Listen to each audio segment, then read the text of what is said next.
ये प्रत्यक्ष हो गया है कि खुरासानी विश्वसनीय नहीं। आचार्य ने मुझे वर्षों पूर्व ही सूचित किया था। नूर के इस षड्यंत्र ने सिद्ध कर दिया कि विदेशी विदेशी ही होते हैं। उन पर कभी विश्वास नहीं करना चाहिए। उन्हें कितना भी प्रेम दो, सम्मान दो, उनका उद्देश्य केवल सिंहासन ही होता है। उनके रक्त में ही अपने वर्चस्व की भूख होती है। जब खुरासानियों को ज्ञात हो जाएगा कि उनके नायक को हमने बंदी बनाया है तो वो विद्रोह अवश्य करेंगे। इस बार मैं किसी को भी क्षमा नहीं करूंगा। ये दूसरी बार हुआ है कि विदेशियों ने हमारे परिवार पर आक्रमण किया है। अब मैं उन सबको बता देना चाहता हूं कि इसका परिणाम क्या होगा। कोई तो है जिसके सहायता के बिना नूर और दास्तान का यहां तक पहुंचना असंभव था। मुझे उसका पता करना ही होगा और ऐसे राजद्रोही का एक ही दंड है, मृत्युदंड।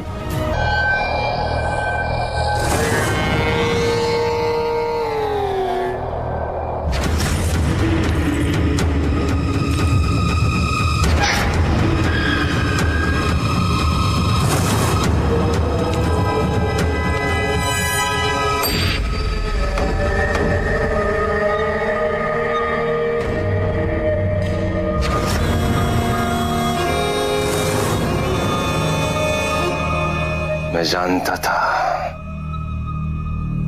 तुम मुझसे मिलने जरूर आओगी।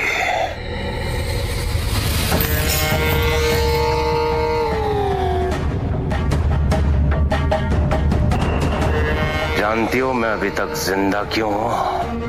क्योंकि बिंदुसार मुझसे जानना चाहता है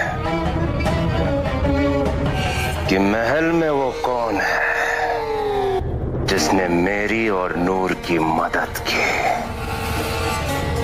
मेरे पास तुम्हारे लिखे हुए खत हैं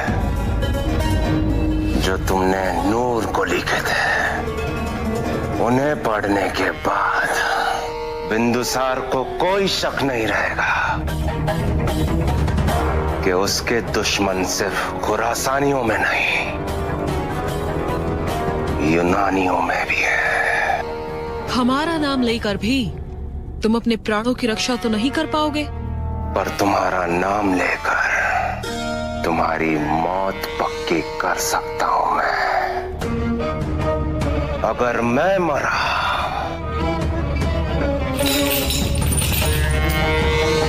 तो तुम्हें साथ लेकर मरूंगा हेलेना। इसलिए अगर तुम्हें अपनी जान बचानी है तो तुम्हें मुझे बचाना होगा।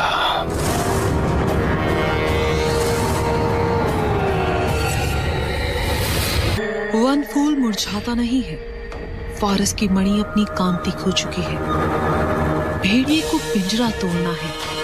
यदि शीघ्र वन में नहीं लौटा तो सब कुछ नष्ट कर देगा, जस्टिन की अंतिम स्मृति को भी।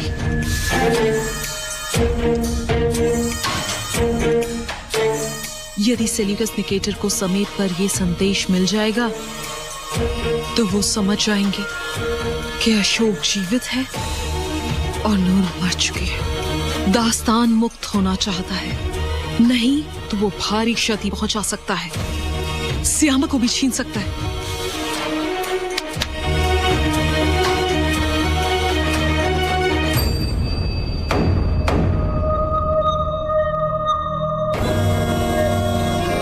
इसका हमारे पिता तक शीघ्र अतिशीघ्र पहुंचना अति आवश्यक है। और जब तक नहीं पहुंचता, इसकी सुरक्षा यदि अपने प्राण देकर भी करनी पड़ेगी तो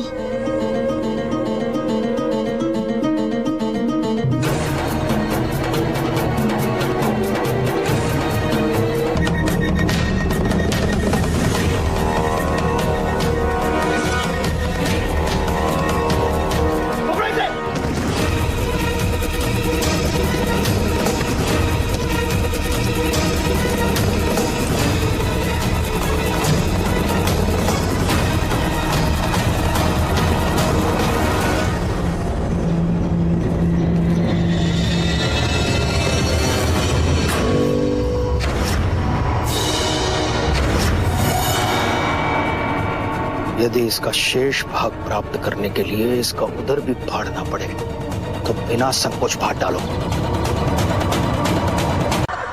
मैं नूर की लाश पर बिंदुसार को उसकी खुशियों का महल बनाते नहीं देख सकता। सालों पहले तुमने भी तो यही किया था। अपने फायदे के लिए बिंदुसार और नूर की शादी करा दी थी। बिंदुसार से पहले तुम जिम्मेदार हो मीर, तुम। नूर की खुशियों के बारे में सोचा तक नहीं, उससे पूछा तक नहीं कि उसकी मर्जी क्या है। तुमने तो उसकी तकदीर उसी दिन बदल दी थी। उसकी मौत का फरमान उसी दिन लिख दिया था जिस दिन बिंदुसार के साथ उसकी शादी तय की थी। नूर की बिंदुसार से शादी कराकर मैंने अपनी जिंदगी की सबसे बड़ी गलती की। इसके लिए मैं अपने आप को कभी माफ नहीं कर सकता। क्या हो गया है तुम्हें? हाँ, क्या हो गया तुम्हें? बिंदुसार की मुलाजमत करते करते भूल गए हो कि तुम कौन हो। हम खुरासानी हैं मीर, खुरासानी। हालात पर हम रोते नहीं, हालात बदलते हैं। यही हम खुरासानियों की जिंदगी रही है। बड़ी से बड़ी मुश्किलों से हम बाहर निकले और इस बार भी मैंने रास्ता ढूंढ लिया है। रास्ता? कैसा रास्ता? तुम्हें लगता है हम यहां से भागने में कामयाब हो जाएंगे? इस वक्त सबकी निगाहें हमारी तरफ होंगी। हमारी एक एक हरकत पर नजर रखी जा रही होगी। उन्हीं की नजरों के सामने से हम यहां से बाहर निकलेंगे। जैसे हेलेना को मैंने डराया है कि अगर मुझे कुछ हुआ तो मैं उसे भी ले मरूंगा। अब वही निकालेगी मुझे। अगर तुम मुझे यहां से भगाने में मेरी मदद कर सकते हो तो तुम जो भी कहोगे मैं करूंगा। मैं तो सिर्फ नूर की मौत का बदला लेकर उसका आखिरी ख्वाब पूरा करना चाहता हूं, सियामक को सिंहासन पर बैठाने का।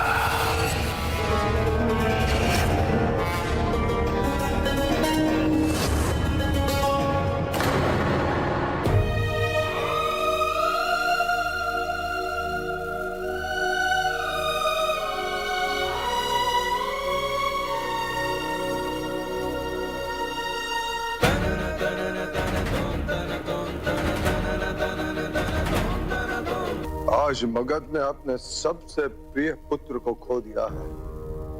मातृभूमि की भक्ति के एक युग का अंत हो गया है।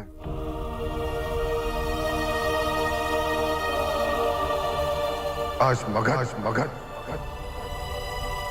अपने राष्ट्रपिता के मृत्यु का शोक मनाएगा। आचार्य चाणक्य का देहांत हो गया है।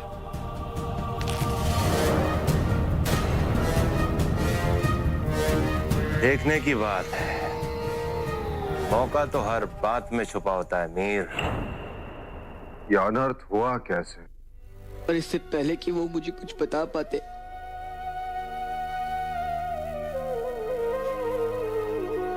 उनकी मृत्यु।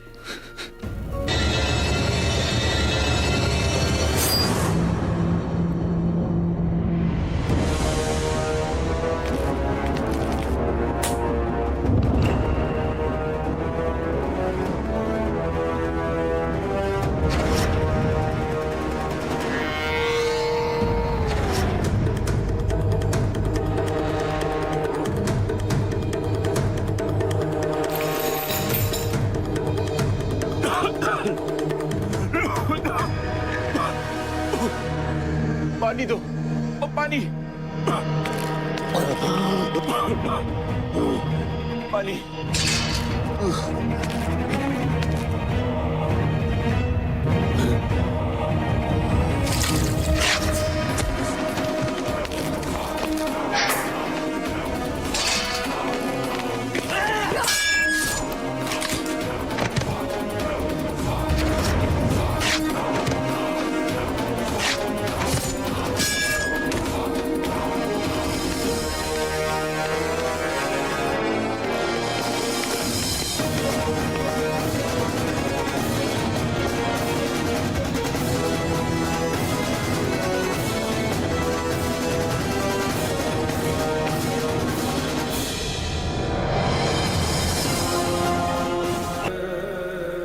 सम्राट सम्राट मीर खुरासन और दास्तान बंदी से छूट के भाग गए।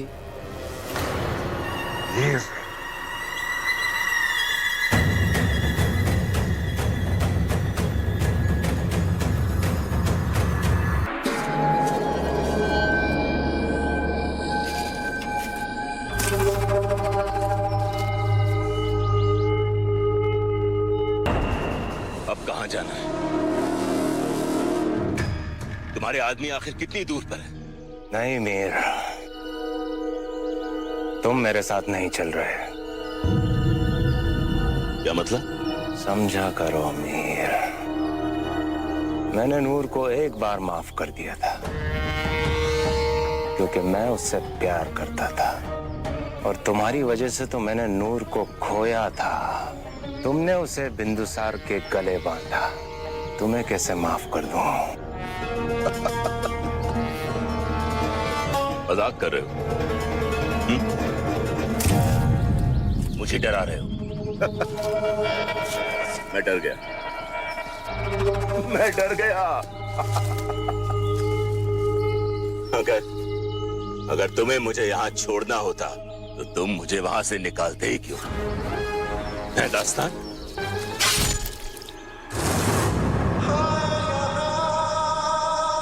पीछे छोड़ के आता तो तुम्हें मरते हुए कैसे देखता?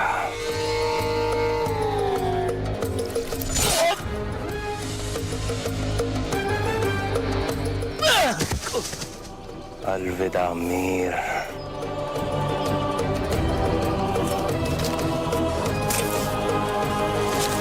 तो खो देगा अपने जीवन का एक अहम हिस्सा, छिन जाएगा उसका कोई अपना। होगी अशोक की सबसे बड़ी जीत, और इस जीत की कीमत चुकानी पड़ेगी अशोक को किसी अपने के रक्त से। इस जीत की कीमत चुकानी पड़ेगी अशोक को किसी अपने के रक्त से।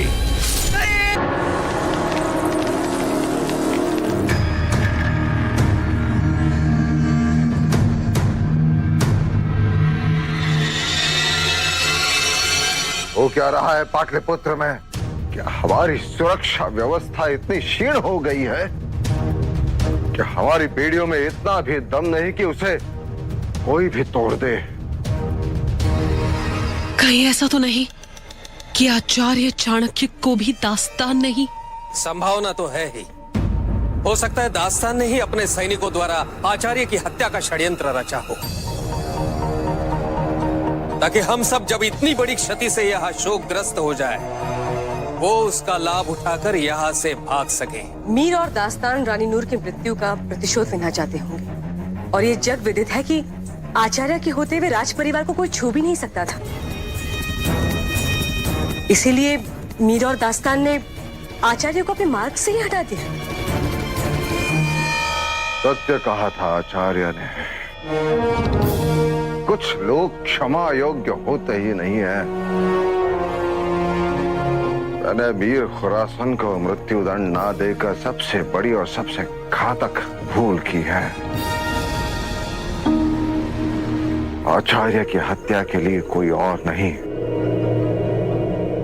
मैं ही उत्तरदायी हूं।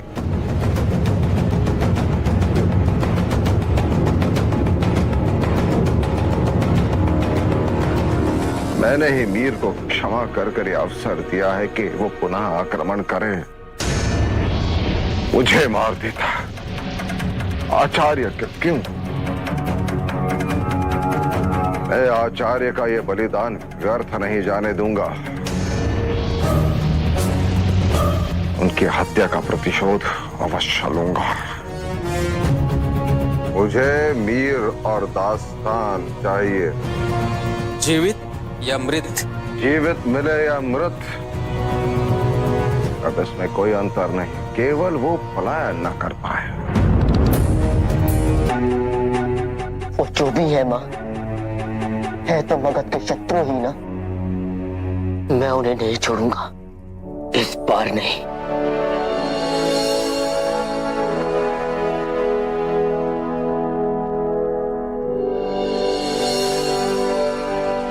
मैं प्रण लेता हूं मां,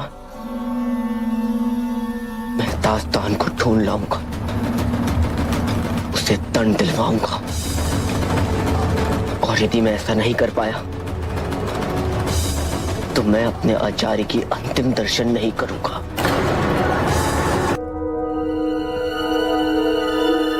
जांच के लिए जो सैनिक हमने भेजे थे उन्हें उस भस्म हुई कुटिया से ये मिला। इसमें बना ये चिन्ह खुरासानियों का प्रतीक है। अब इसमें कोई संदेह नहीं रह गया कि आचार्य की हत्या दास्तान ने ही करवाई है। ये कृपाण उसने आचार्य चाणक्य के शरीर पर नहीं, आर्यवंशियों के हृदय में फूंका है। इसका प्रत्युत्तर हमें देना ही होगा। यहां से बहुत दूर नहीं पहुंचे होंगे। उद्घोषणा कीजिए, आचार्य चाणक्य के हत्यारों का जो भी शीश काटकर हमारे समक्ष प्रस्तुत करेगा उसे पुरस्कृत किया जाएगा। जी सम्राट। उसकी कोई आवश्यकता नहीं है पिताजी महाराज। दास्तान ने मौर्य वंश पर जो कलंक लगाया है उसे एक मौर्य वंशी ही धोएगा। अनुमति दीजिए पिताजी महाराज, मैं दास्तान को ढूंढने के लिए, उसे दंड देने के लिए तत्पर हूं। परंतु राजकुमार, समस्त राज परिवार अभी शोकग्रस्त है। ऐसे में आपका यहां से जाना। वो गुरु थे मेरे पिता के, मेरे पितामह के, और मैंने प्रण लिया है कि यदि मैं अपने गुरु के हत्यारों को ढूंढ ना सका तो मैं उनके अंतिम दर्शन नहीं करूंगा। तुमने मुझे पुनः गर्वित किया है पुत्र। आचार्य चाणक्य के हत्यारों को दंड देना हमारा कर्तव्य नहीं, हमारा धर्म भी है। जाओ, अवश्य जाओ। तुम उन्हें ढूंढोगे कैसे?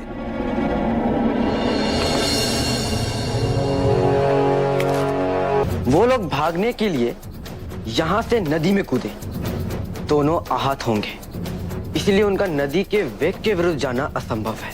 वो वेग के साथ ही बहते चले गए होंगे और शीघ्र ही सीमा तक पहुंचने का प्रयास कर रहे होंगे। दास्तान नदी के इस छोर से भागने का प्रयास नहीं करेगा, क्योंकि यह मार्ग न केवल कठिन है, अपितु यहां के रहने वाले लोग उसे देख लेंगे।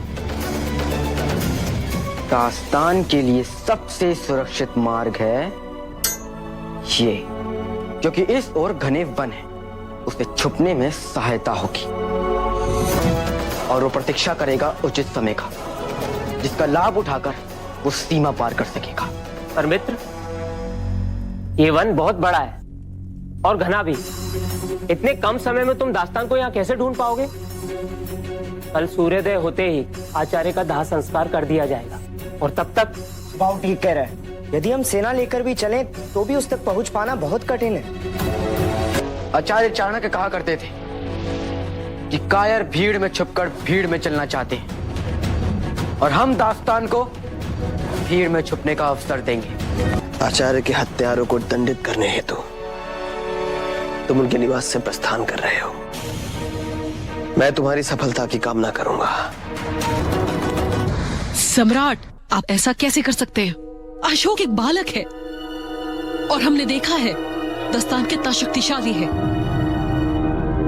जो यहाँ घुसपैठ कर सबको बंदी बना सकता है, आचार्य की हत्या कर सकता है, उसका सामना करने अशोक को ऐसे कैसे भेज सकते हैं आप? रानी धर्म, आपको उसकी चिंता करनी चाहिए। दास्तान और मीर किसी पशु से कम नहीं, और मीर तो पहले से ही अशोक को दोषी मानता है। आपको उसे रोकना चाहिए था। समुद्र में उठने वाले तूफान को कभी रोका जा सकता है महारानी? अशोक इस समय वही तूफान है। यदि अशोक ने दास्तान को पकड़ लिया तो हो सकता है वो अशोक को बता दे किसने सहायता की थी उसकी भागने में।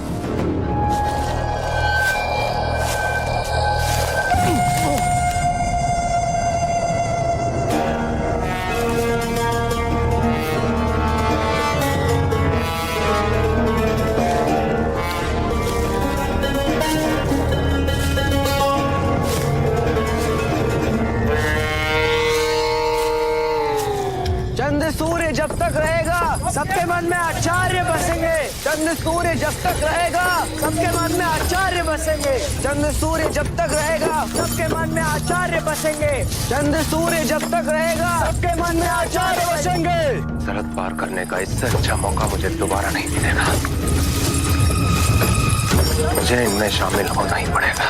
मन में आचार्य बसेंगे। चंद्र सूर्य जब तक रहेगा सबके मन में आचार्य बसेंगे। चंद्र सूर्य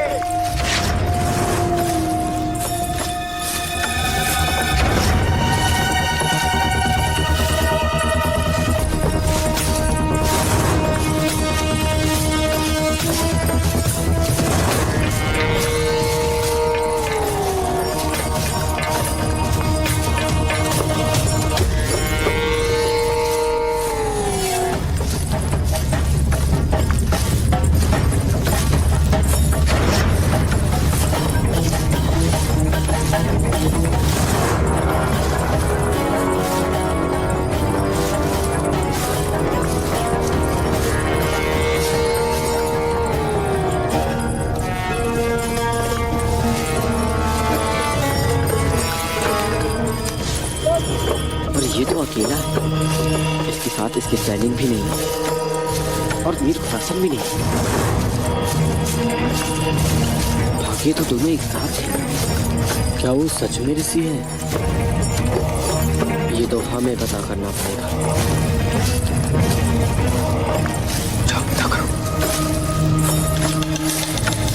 प्रणाम आचार्य।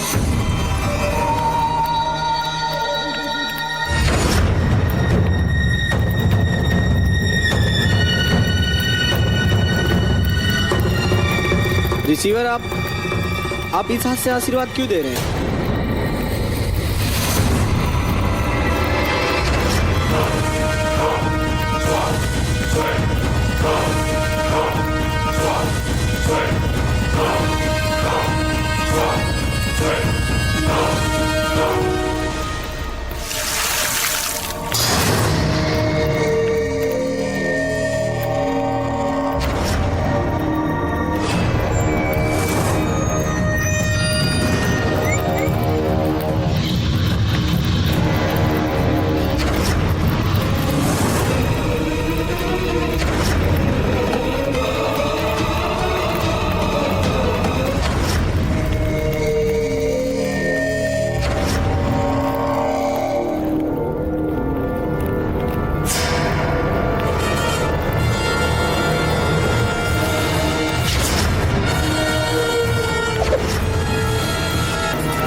तो इस बार अपनी फौज लेके आया हो। पर आज तुम्हारे लिए एक अकेला मौर्य वंश ही पर्याप्त होगा दास्तान।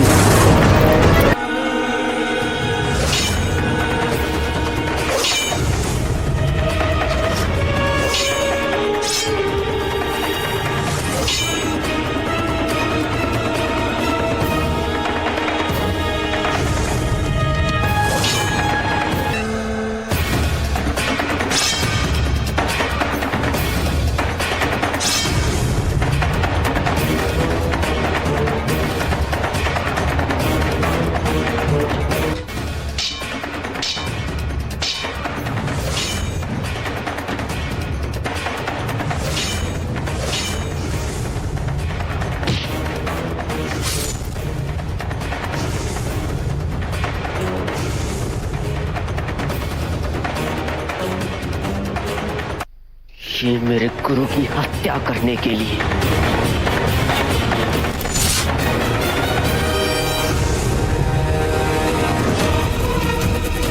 तुम्हें लगता है चाणक्य को मैंने मारा?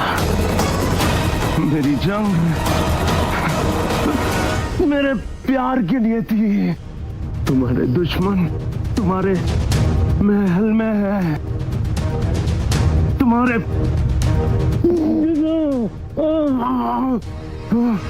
अपनों में, जो मुझसे कहीं ज्यादा खतरनाक और चाहते रहे। तो फिर कौन है वो? कौन है वो? कौन है वो? दास्तान मुझे बताओ, दास्तान कौन है वो?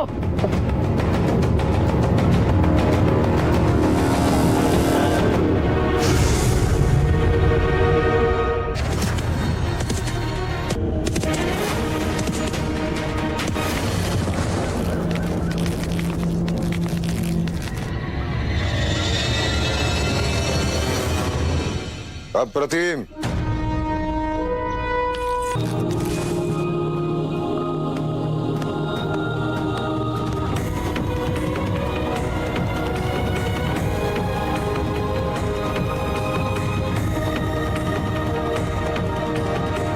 और मीर खुरासन? वो दास्तान के साथ नहीं थे। प्रतीत होता है कि बंदी गृह से भागने के पश्चात वो दोनों अलग हुए हों। अब निश्चिंत रहिए और उत्सव मनाइए कि कैसे आचार्य चाणक्य की हत्या का आरोप दास्तान पे चला गया, वो भी आपके और राजमाता हेलेना के एक सोच के कारण। मर गया बेचारा दास्तान, अब किसी को सत्य ज्ञात नहीं होगा।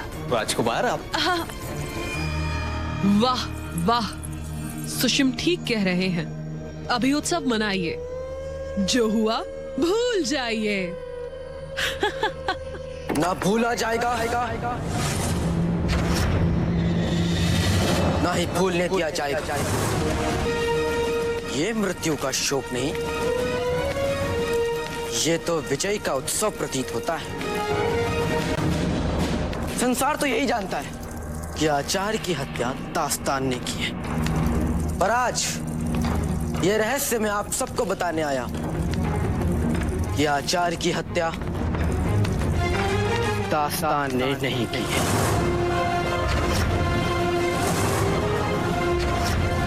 और जिसने भी की है वो यहीं इसी राजपाट भवन में।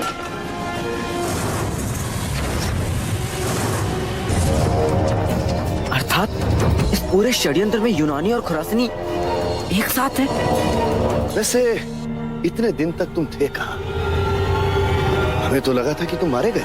दरअसल दास्तान और मैं मगध की जेल से एक साथ ही भागे थे। उसके बाद दास्तान ने मेरे साथ गद्दारी की, धोखा दिया उसने मुझे। उसने मुझ पर हमला किया, मुझे मरा हुआ समझकर वहां से भाग गया। लेकिन मैं मरा नहीं था, घायल था। मैं जानता था कि मगध की पूरी सेना मुझे ढूंढ रही होगी, इसलिए मैं दिन भर छुपता रहता और सिर्फ रात को सफर करता। मैं हर हाल में आपके पास आना चाह रहा था, क्योंकि यही वो जगह है जहां मगध की सेना मुझे छू भी नहीं सकती। छुएगी तो तब न, जब उन्हें शक होगा। जिस व्यक्ति ने मगध पे आए हुए हर संकट को दूर से ही पहचान लिया था, उन्हें यह ज्ञात नहीं होगा कि दास्तान उनकी हत्या करने वाले हैं। कभी कभी तो मुझे विश्वास नहीं होता दास्तान जैसे व्यक्ति के लिए आचार्य चाणक्य जैसे व्यक्ति की हत्या करना इतना सरल था। आचार्य चाणक्य की हत्या का जो रहस्य हमें ज्ञात है वो संपूर्ण सत्य नहीं है। ये क्या कह रही हैं आप? सभी जानते हैं कि आचार्य की हत्या दास्तान और मीर खुरासन ने की थी। यदि यही सत्य है तो उसे छुपाने के लिए कोई इतना बड़ा मूल्य क्यों चुका था?